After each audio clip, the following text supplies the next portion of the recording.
When Maria Montessori was studying kids and developing her methods, I don't remember if this was a classroom that I think she was observing someone else teach this classroom. And there was a kid who was kind of short and couldn't see.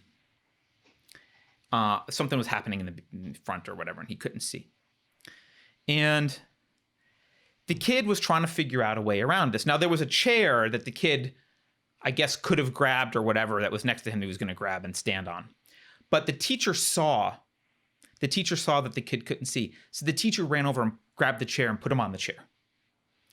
And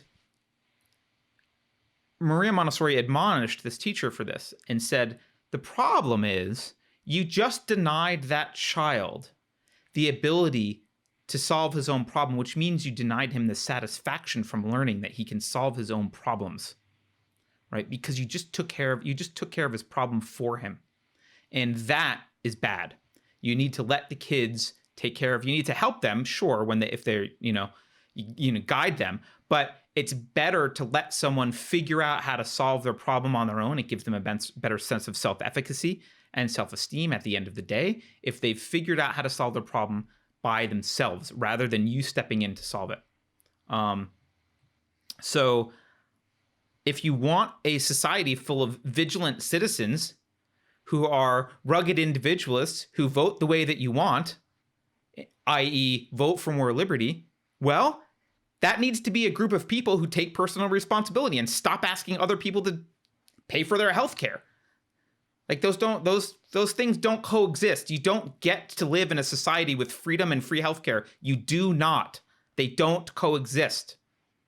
They could coexist for a time.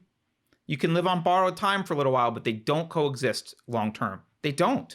Because if I have to pay for your healthcare, you better damn well know I'm going to care about what you put in your body. Because I don't want to pay for your smoking habit. And everyone feels that way. And it's understandable. I'll stop ranting. I liked it. It made me think a little bit of the Jordan Peterson's book, the not the Maps of Meaning, 12 Rules for Life, where he talks about giving children responsibility, at a young age, letting them set the table. Yes. Giving them that accomplishment, not doing everything for them, but yes, letting them problem solve and learn how to do things on their own instead of this idea of, taking care of everything for them so that they never have to learn, which I think it seems like we've gotten to where parents in the past generation or two anyway have done more and more and more for children to even later in life. Carrie, I think I've mentioned this before. I know an adult who was never allowed to fail growing up. Her parents, they literally, they were ahead of their time. They would not let her participate in any competitive sports because they didn't want ever a failure. They sent her to special schools where there were no grades. She grew up to be an adult. Guess what she's most afraid of as an adult? Failure. Yeah. She's afraid to do anything because she never learned how to fail. It's so damaging, but it's done in the name of protecting the kids.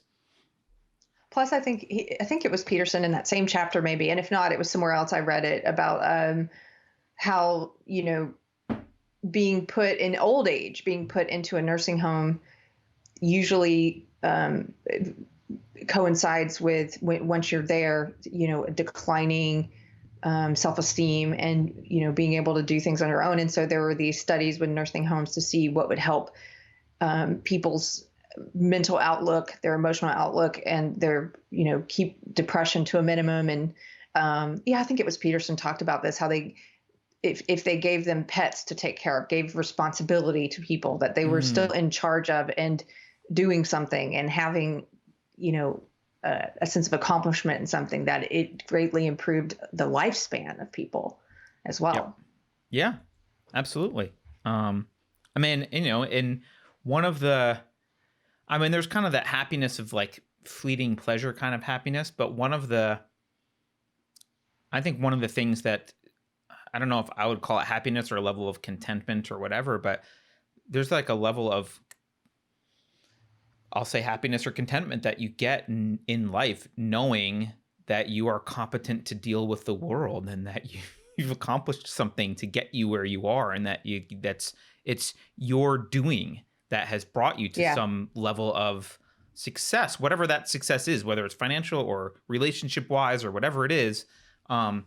It's that's how actual self-esteem, not fake self-esteem, that's how actual self-esteem is built. It's built through accomplishing something. It's built through doing.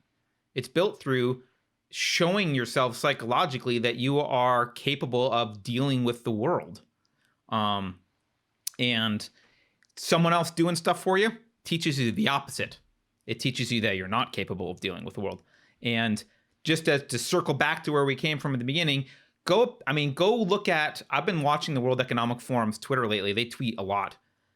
Just look at their attitude. These are elitist central planners who truly believe that they have a noblesse oblige because you are too stupid to do anything for yourself. And their job is to design a system whereby the stupid cattle are happy because you're just idiots.